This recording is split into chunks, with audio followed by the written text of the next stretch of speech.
نحمده ونصلي ونسلم على حبيبه الكريم أما بعد فأعوذ بالله من الشيطان الرجيم بسم الله الرحمن الرحيم كل من عليها فان ويبقى وجه ربك ذو الجلال والإكرام فبأي آلاء ربكما تكذبان صدق اللہ العظیم۔ ذو الجلال والاکرام کی تھوڑی سی تفسیر جو غوث اعظم رضی اللہ تعالیٰ عنہ نے کیا ہے وہ بڑی اہم ہے۔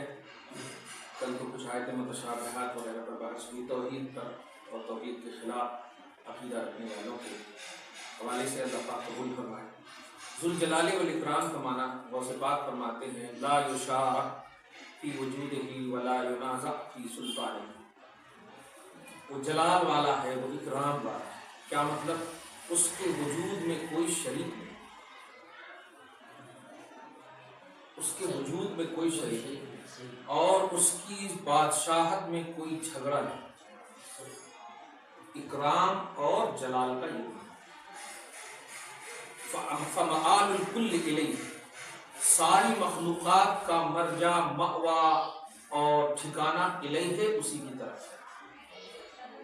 تو جلال بزرگی والاکرام اور عزت سب اسی کی طرف ہے۔ کما ان مبدأہ منہ، جیسا کہ آغاز بھی اسی سے ہوا تو انجام بھی سب کا اسی کی طرف ہے۔ یفعل ما یشاء، وہ جو چاہے گا، جو چاہتا ہے کرتا ہے، کرے گا۔ وَيَحْكُمُ مَا يُرِيدُ، جو ارادہ رکھتا ہے اسی کا وہ فیصلہ ہے۔ یہ ہے ذو الجلال والاکرام کا معنی۔ وَإِذَا كَانَ شَأْنُهُ سُبْحَانَهُ هَذَا، اور جب اللہ سبحانہ کی یہ شان ہے تو ایک جنات اور انسان فَبِأَيِّ آلَاءِ رَبِّكُمَا تُكَذِّبَانِ، تو اب اپنے رب کی کون کون سے نعمت کو جھٹلاؤ۔ سبحان اللہ۔ آیت نمبر 27-28 تک کا درس آج ہے یسألہ من فی السماوات والارض۔ سبحان اللہ، یہ بھی ایک دیکھی نئی بات ہے۔ یسألہ، پوچھتے ہیں، مانگتے ہیں۔ غوث دیکھیے کیا ہے، یستمد منہ فی کل زمان و آن، کیا ہے، مدد طلب کرتے ہیں، منہ اسی سے، فی کل آن ہر لمحہ، و زمان اور ہر زمانے۔ تو یسألہ من فی السماوات والارض، آسمانوں میں زمینوں میں جتنی بھی مخلوقات ہے سب اسی سے مدد طلب کرتے ہیں۔ واسطہ بناتے مخلوق کو، سلیکٹڈ بندے کو، یہ صحیح ہے، لیکن معال اور مرجع اسی کو سمجھتے ہیں۔ اللہ رب العزت ہی دیتا ہے، عقیدہ یہ ہے، واسطہ بناتے ہیں دوسرے۔ چنانچہ وَيَسْتَظِلُّ تَحْتَ ظِلِّ جُودِ وُجُودِهِ، اور اس کے وجود کی سخاوت کے سائے تلے کل من، ہر وہ سایہ لیے ہیں اور امیدوار ہیں، فی السماوات، جو آسمانوں میں ہے، جو زمینوں میں، ای من فواعل المظاہر وقوابلها، آسمانوں اور زمینوں میں جتنی بھی مخلوقات ہے کام کرنے والی یا قبول کرنے والی، دونوں اللہ تبارک و تعالیٰ ہی کا سایہ لینے کے محتاج ہیں۔ کیوں؟ اذ کل یوم هو فی شأن، کمال ہے یہ سمجھنا۔ کل یوم هو فی شأن کا ترجمہ جمہور دیکھیے کیا کرتے ہیں، اور سے بات تو بڑی اچھی کی ہے لیکن پہلے یہ دیکھیں،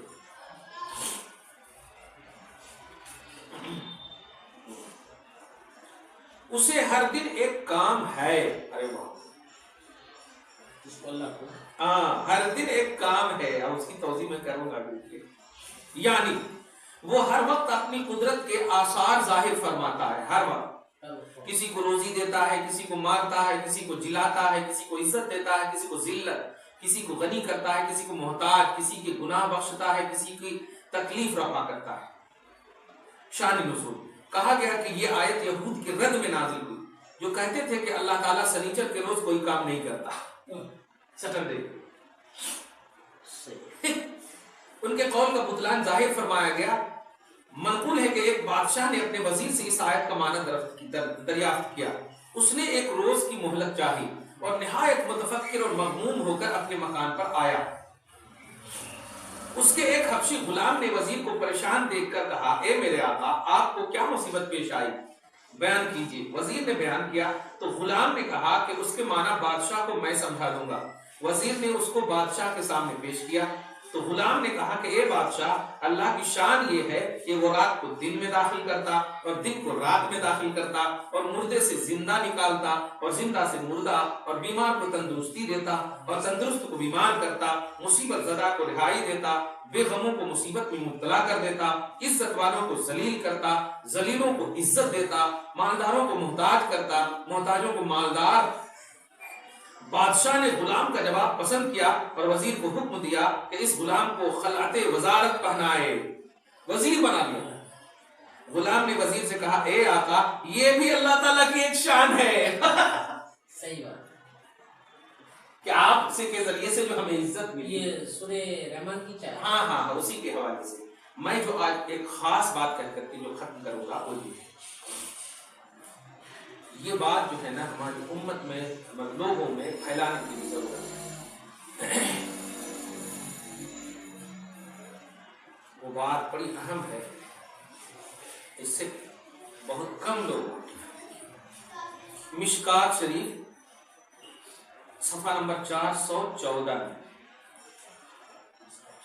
باب البیان والشعر، باب نمبر چیپٹر اس کو 414 صفحہ number page number 414 page number مشکات سے انڈیا کا نسخہ۔ جو بات میں کہنے جا رہا ہوں دیکھیے گا، پہلے عربی دیکھیے۔ من غیر یا من عیر اخاہ بذنب لم یمت حتی یعملہ یا حتی یعملہ۔ یہ بہت ہی اہم بات۔ ایک حدیث یہ ہے، اور اسی صفحہ نمبر 414 میں دوسری حدیث بھی بتا۔ اللہ کو ہر دن ایک کام ہے، اس کام کی وضاحت سمجھ گئے آپ؟ عزت والے کو ذلیل کرتا، ذلیل کو عزت دیتا، موت حیات ان سب چیزیں دیتا رہتا، ہر سیکنڈ ہر دن ایک نئی شان، یہ مطلب ہے کل یوم ہوا فی شان۔ چنانچہ وہ دیکھیے اس غلام کو وزیر بنا دیا، یہ بھی اللہ کی ایک شان ہے۔ امام اعظم رضی اللہ تعالیٰ عنہ، یہ حدیث کا ترجمہ کروں گا۔ دہریہ کا ایک مقابلہ، دہریہ سمجھے نجری، ایسی مناظرہ ہو کہ اسی قسم کی آیت کے ذریعے سے اللہ ہر دن ایک نئی شان میں، ابھی اللہ تعالیٰ کیا کر رہا ہے، ایسے میں اللہ تعالیٰ ابھی کیا کر رہا ہے؟ تو حضرت نے فرمایا کہ اللہ تعالیٰ نہیں بڑی اچھی بات دیکھیے گا، سوال کرنے والے جو ہوتے ہیں نا وہ نیچے بیٹھتے ہیں اور جواب دینے والے اوپر بیٹھتے ہیں۔ یہ استاد اور شاگرد کا مسئلہ ہے۔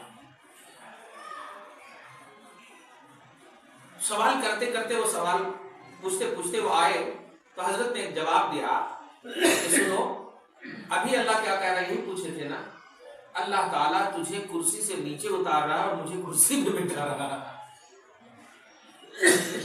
جواب سن کر اللہ جواب ہو گیا، انکار بھی نہیں کر سکتے بھائی، ان کو تو کہا نہیں کسی نے کرسی سے اترو، کچھ کسی نے نہیں کہا تو کون کیا کر رہا ہے؟ اللہ تعالیٰ ایک بات ہے، یہ ہوگی ذہنی بات، بڑی لمبی تفصیل تھی، لیکن سب سے اہم بات آج جو ہمارے معاشرے میں بے سوچے سمجھے جو کسی پر ہم عیب لگا دیتے ہیں، دھیان دیجیے گا، یہ بہت ہی اہم بات کہہ رہا ہوں میں، جو ہمارے اندر وبا کی شکل ہے، حقیقت سے ناآشنائی کے بغیر جو الزام لگاتے ہیں ان کا کیا ہے؟ خاص طور سے گھر کی عورتوں اور مردوں سب کو یہ حدیث پاک ضرور سنائیں، حقیقت سے دور۔ حقیقت ہے تو الگ بات ہے، کوئی شرابی ہے، شرابی کو شرابی کہا جا رہا تاکہ ہماری نسلیں بچے، تو اچھی بات ہے، لیکن بلا چوچرا کوئی ساس جو ہے بہو کو اس کے ساتھ ہنس رہی تھی، لگتا ہے کچھ تو چکر ہے، یہ کیا ہے؟ اس طرح کی حرکتیں نہیں ہونی چاہیے۔ بے تحقیق کسی کا دل توڑے تو پہلے تو قرآن پاک میں 80 کوڑے لگائے جائیں گے، سورہ نور میں الزام لگائیں گے اگر شادی شدہ پر کسی پر زنا کا یا کسی بھی چیز کا۔ لیکن آج جو میں بتانے جا رہا ہوں یہ ہے جس سے ایک دم امت ڈرے گی، کیسی؟ کہ جو شخص اپنے بھائی پر کسی بھی گناہ کا آر دلائے گا، اب آر دلانے کا مفہوم یہ بتانا ہے، ایک شخص ہے جو بہت مطلب گنہگار ہے، سخت گنہگار ہے، لیکن اس کو احساس گناہ ہے. جیسے کئی واقعہ سنے ہوں گے آپ کہ رات مطلب یہ کہ دن بھر شراب پینا اور رات میں نہا کر نماز پڑھنا، کئی ایسے لوگ ہیں. تو جو گناہگاروں کو گناہ کا عار دلاتے ہیں، نبی فرماتے ہیں کہ عار دلانے والے کو اس وقت تک اللہ موت نہیں دے گا جب تک کہ اس گناہ میں اسے ملوث نہ کر دے. آسان کر دے رہا میں. ایک شخص ہے جو گنہگار ہے اور ایک شخص جو ہے اچھا ہے. یہ اچھا جو ہے گنہگار کو بھرے مجمع میں کہہ دیتا ہے ایک گنہگار جا رہا ہے، تو اس کی وجہ سے اس کا دل ٹوٹتا، وہ روتا، ارے ہم گنہگار ہیں، میرا رب مجھے کچھ نہیں کہہ رہا، یہ بندہ ہو کر کس طرح سے دل ٹوٹتا. گنہگار بدعقیدہ نہیں، گنہگار ہو اور اس کو احساس گناہ بھی ہو کہ ہم گنہگار ہیں. اسی لیے میں نے مثال دیا کہ دن بھر شراب پینا رات میں نماز پڑھنا، تو اس کا احساس ہے نا اللہ تعالیٰ کا خوف. ارے بعض تو ایسے بھی تھے گنہگار کہ وصیت کر دیتے تھے کہ میں مر جاؤں تو مجھے جلا کر کے مطلب دریا میں پھینک دینا. ایسے بھی ہے، حدیث کی دنیا میں کہہ رہا ہوں. تو اللہ تبارک و تعالیٰ جب اس کے اجزاء کو مطلب اکٹھا کر کے پوچھے گا ایسا کیوں کیا، تو یہ اللہ میں اتنا گناہ کر لیا تھا کہ میں سوچا تیری بارگاہ میں جاؤں گا تو کتنا عذاب ہوگا، اس لیے میں نے کہا کہ اڑ جاؤں گا، میں تیرے خوف سے میں نے ایسا کیا. تو اللہ پاک کہتا ہے جا تجھ کو میں نے بخش دیا، میرا اتنا خوف. تو جو شخص اچھا اگر گنہگار کو جو احساس گناہ میں بول رہا ہوں، اب بدعقیدگی نہیں بول رہا ہوں، یہ دھیان رکھیں. گناہگار کو اب بے نمازی ہے 10 کے سامنے آپ ان کو بول دینا ایک بے نمازی ہے، بے عمل ہے، اس کو بول دینا 10 کا ذلیل کر رہے ہیں آپ. تو جو عار دلاتا ہے گناہ کا، یاد رکھے گا بندہ تو بندہ ہے، صرف اس کو جزا اور سزا کا مسئلہ ہے. اللہ ہونے کے باوجود کہ وہ عمل کرنے والا نہیں، جزا سزا کا مالک ہے. وہ تو ثواب لینے والا نہیں، دینے والا ہے. لیکن اس کی شان ہے ستار العیوب، عیب چھپانے والا. تو جو بندہ اپنے بھائی کے گناہ اور عیب کو ظاہر کرتا ہے، نبی فرماتے ہیں کہ اللہ اس وقت تک اسے موت نہیں دے گا حتیٰ یعملہ، جب تک کہ وہ اس گناہ میں خود ملوث نہ ہو. بہت بڑی بات ہے، اس لیے میں کہہ رہا ہوں کہ کل یوم ہوا فی شان کے تحت میں کل بھی سوچا تھا اس کو بتاؤں کہ اللہ ہر دن ایک شان میں ہے، یعنی کسی سیکنڈ اللہ کو غافل نہ سمجھنا. تو جس وقت تم اپنے بھائی پر تہمت لگا رہے ہو، تم سوچ رہے ہو میں بہت پکا ہوں، ارے ابھی جینا باقی ہے. یاد رکھ اللہ تعالیٰ بخشنے والا ہے، وہ عیب کو چھپانے والا ہے، عیب کو چھپانے والا ہے. وہ جب اسے ڈھیل دے رہا ہے تو تجھے کیا حق پہنچتا کہ اس کے عیب کو ظاہر کرو. تو اللہ اس کو جو دے گا وہ تو ہے ہی، لیکن تمہیں اس وقت تک موت نہیں دے گا جب تک کہ تم اس میں ملوث نہ ہو جاؤ. ایک اور بات کی سلسلے میں بڑی اہم حدیث آ رہی ہے، دیکھیے گا یہ ہاں صفحہ نمبر 414. ایک اور حدیث ہے، امام شافعی نے ایک جملہ کہا ہے، اور امام شافعی تبع تابعین میں سے ہے نا، کہ جو شخص، یہ شاید بتایا نہیں کہ اگر بلا مطلب یہ کہ ضرورت، بلا ضرورت کا مطلب راضی برضا زنا کا مرتکب ہو جائے اور توبہ نہ کرے، اسی پر مر جائے، تو ان کی نسلوں میں سے اللہ تبارک تعالیٰ کسی نہ کسی بیٹی کو زنا کا عامل بنائے گا. توبہ نہیں کرے، یہ سزا ملے گی. بلکہ جملے تو یہ سمجھ میں آتے ہیں کہ اللہ تعالیٰ کہیں ان کی بیٹیوں کے ساتھ، لیکن نہیں، نسلوں میں سے یہ کہا گیا. کیا مطلب؟ کیونکہ یہ حقوق العباد ہے، بندوں کے حقوق ہیں، چاہے پوزیٹو ہو یا نیگیٹو. اگر معاف کرنا مطلب معافی مانگ لیتے تو ٹھیک ہے، معاف ہو جاتا، لیکن معافی مانگے بغیر تو پھر تو سزا ملے گی. یہ ہے. اور آپ مرد ہو، آپ کو تو سزا نہیں ملے گی، انسان کو تو سزا نہیں ملے گی. ملے گی تو اب اسی کو ملے گی جو اس کی لائق ہے، اب وہ ہے بیٹی یا بیٹی کی بیٹی، یعنی نسل در نسل. اللہ محفوظ فرمائے. تو ایک حدیث پاک تو یہ ہے کہ جو شخص اپنے بھائی کے گناہ میں عار دلائے گا، ذلیل کرے گا.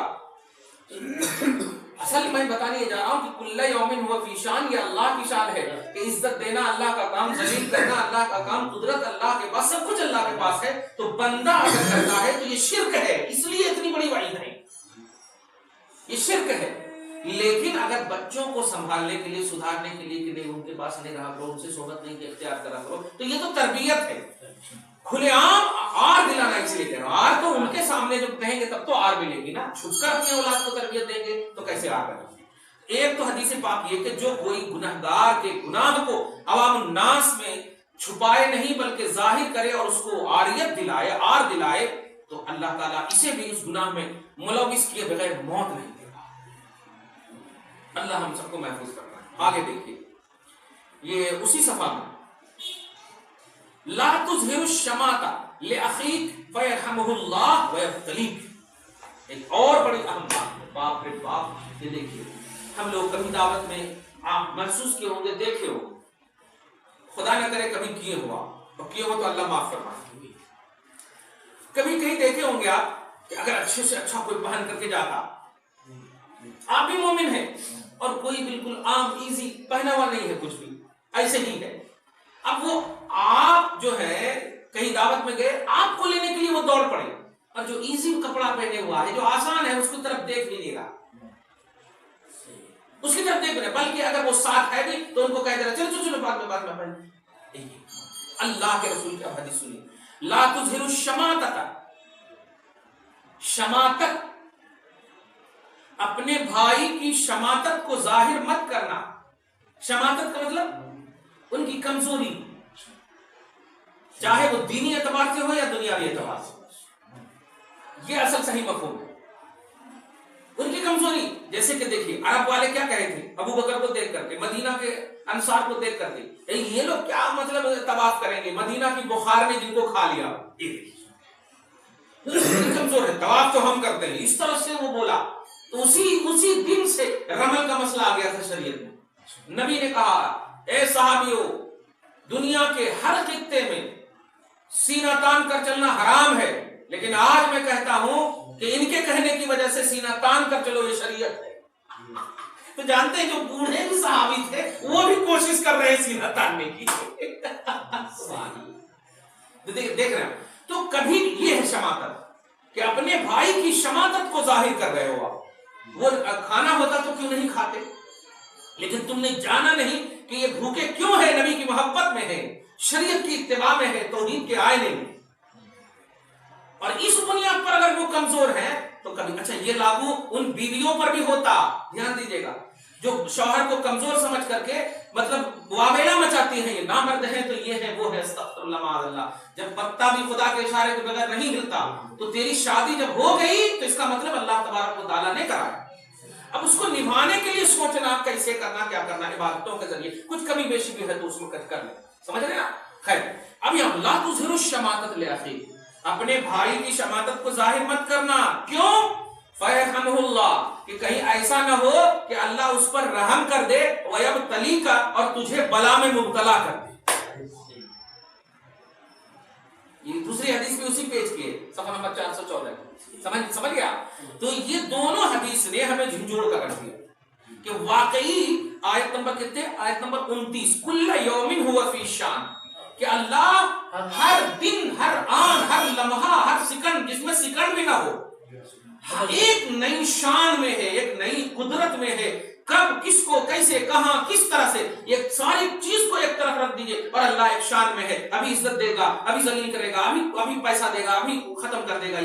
یہ تو اللہ کے بندو، جب اللہ کی یہ شان ہے اور تمہاری ایسی شان نہیں ہو سکتی کہ ہمیشہ تم عزت میں رہو یا ہمیشہ ذلت میں رہو. صحیح بات. لیکن اللہ کے پاس یہ پاور ہے کہ وہ جسے چاہے، جس وقت چاہے، جیسے چاہے اس کو یوز کر سکتا ہے. لہذا خبردار کبھی بھی اپنے بھائی میں کو عیب کی بنیاد پر، گناہ کی بنیاد پر آر کا شکوہ نہ لانا، آر کی بات نہ کرنا، یا کبھی کسی بھائی کے اندرونی مطلب ایسی غلطی جس سے کہ ان کا دل دکھے، جس سے اس کا دل دکھے. اچھا ایک اور بات، دل کا لفظ ہے، دل دکھے. دل جب دکھتا ہے نا تو اللہ معاف نہیں. کیوں؟ کیونکہ دل اللہ کے بیٹھنے کی جگہ ہے. مومن کا دل اللہ کا تخت ہے، تو وہی جب دکھا رہے گا تو بیٹھے گا کہاں اللہ؟ یہ کیسا؟ تو کسی بھی بندے مومن کو گناہ کی وجہ سے یہ کرے. عوام الناس تو یہ ٹھان لے کبھی ظاہر ہی نہ کرنا جس سے اس کا دل دکھے. ہاں، تربیت کی بنیاد پر اپنی اعلی اولاد کو یہ سجیسٹ کر سکتے ہیں آپ کہ ان سے بچنا، ان کی صحبت نہ اختیار کریں. یہ آپ کی ذمہ داری ہے. ورنہ اگر ایسا کریں گے تو اللہ تعالیٰ وہ کرنے والے کو اس بلا میں مبتلا کر دے گا، کرنے والے کو اس گناہ میں مبتلا کر دے گا۔ اصل سنی سینٹر میں ایک بھائی صاحب ایسے روتے ہوئے آئے تھے، اسی وقت میں نے یہ حدیث لکھی تھی مشکات شریف سے، ایسے آئے تھے، دیکھیں حضرت میں نے یہ غلطی کیا ہی نہیں، اور میرے اوپر یہ الزام، شاید بیوی نے کچھ الزام لگایا ہوگا، افیئر وغیرہ چکر وغیرہ ہوگا، تو بہت رو رہے تھے۔ جب میں نے یہ حدیث سنا ہے نا واقعی خوش ہو گیا، 2 دن کے بعد شاید 3 دن کے بعد انتقال بھی ہو گیا، اللہ پاک ہے، معاف بھی کر دیا۔ سوچیے انتقال بھی ہو گیا اس کا، لیکن آج ایسا ذلیل ہے اس کی بیوی کہ اب سب ظاہر ہو گیا کہ اس کو جو ہے نا مطلب پورے معاشرے میں بدنام ہو گئی، ادھر کہیں بھی علی آباد وغیرہ کی طرف پورے معاشرے میں بدنام ہو گئی۔ اب اس کا جو چکر والا تھا وہ بھی چھوڑ دیا، سب چھوڑ کر کے اب اس کے اندھے بھی ہو گئی ہے، وہ اب در بدر بھٹک رہی ہے، ماں باپ بھی ٹھکرا دی، زندگی سے اس کی موت اچھی ہے، نہیں موت نہیں، بہت اچھی مت آر دلاؤ کہ کہیں اللہ تبارک و تعالیٰ تمہیں اس میں مبتلا نہ کر دے، کر دیا نا، ایک دم پریکٹیکل ہو رہی ہے سنی سے۔ اور خبردار خبردار کسی کے عیب کو اگر ہے بھی اور اس ظاہر کرنے کی وجہ سے اگر اس کا دل دکھ جاتا ہے جبکہ خود اس کو احساس عیب ہے، بہت کون ایسا مرد ہوگا یار جو اپنی بیوی کو خوش کرنے کی نہیں چاہتا ہوگا؟ ہر مرد چاہتا ہے، لیکن اگر کوئی بیمار ہے اور خوش نہیں کر پا رہا ہے تو اس کی بیماری کو دور کرنے کا سامان مہیا کرو نا بیوی۔ زندگی صرف خواہش کی تکمیل کا نام نہیں ہے، گزارنے کا بھی نام ہے، غم اور خوشی سب میں رہنے کا نام ہے، لیکن ظاہر کرنے لگتی ہے۔ تو آئیے دیکھیے پریکٹیکل ہوا یار، اس تلاش رہا تھا میں کب اس حدیث پاک کو کیسے پیش کروں، آج کی آیت کریمہ نے ایک دم موقع دے دیا۔ کبھی بھی کسی بھی شخص پر کوئی ایسا عیب جس میں اس کو خود احساس ہو، یہ بار بار کہہ رہا ہوں، ورنہ بھائی جو عیبدار ہے اس کو عیبدار نہیں بولیں گے تو کیا بولیں گے، اس کو اچھا دار تو نہیں بول سکتے، ہاں اس کو احساس ہے تو پھر ہم نہیں بول سکتے کیونکہ ان کو احساس ہے۔ احساس کا پتہ کیسا ہوگا؟ جیسے آپ کبھی بول دیتے نماز پڑھے ایسے چہرہ شرمندہ ہوتا ہے، احساس ہے نا۔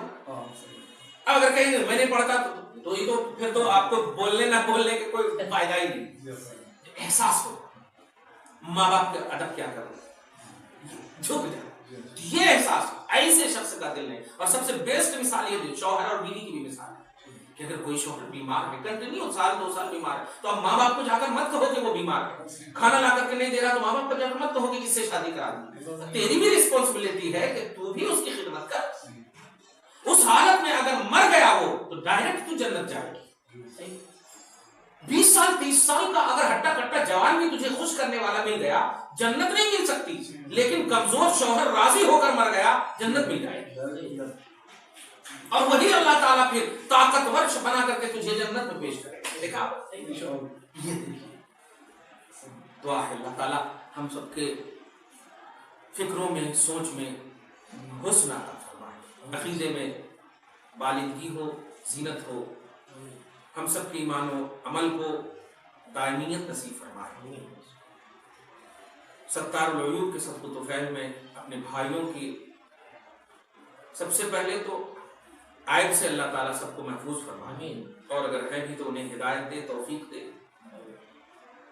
ہم سب کو نیک توفیق خیر کی توفیق نصیب فرمائے، برائیوں سے ہم سب کو محفوظ فرمائے، گھر بار میں اہل اولاد میں برکتیں عطا فرمائے، نسلوں کو تباہی سے محفوظ فرمائے، نسلوں کی مغفرت فرمائے، جو گناہ ہو چکے ہیں معاف فرمائے، جو ہونے والے ہیں ہدایت نصیب فرمائے، گناہوں سے نفرت نصیب فرمائے۔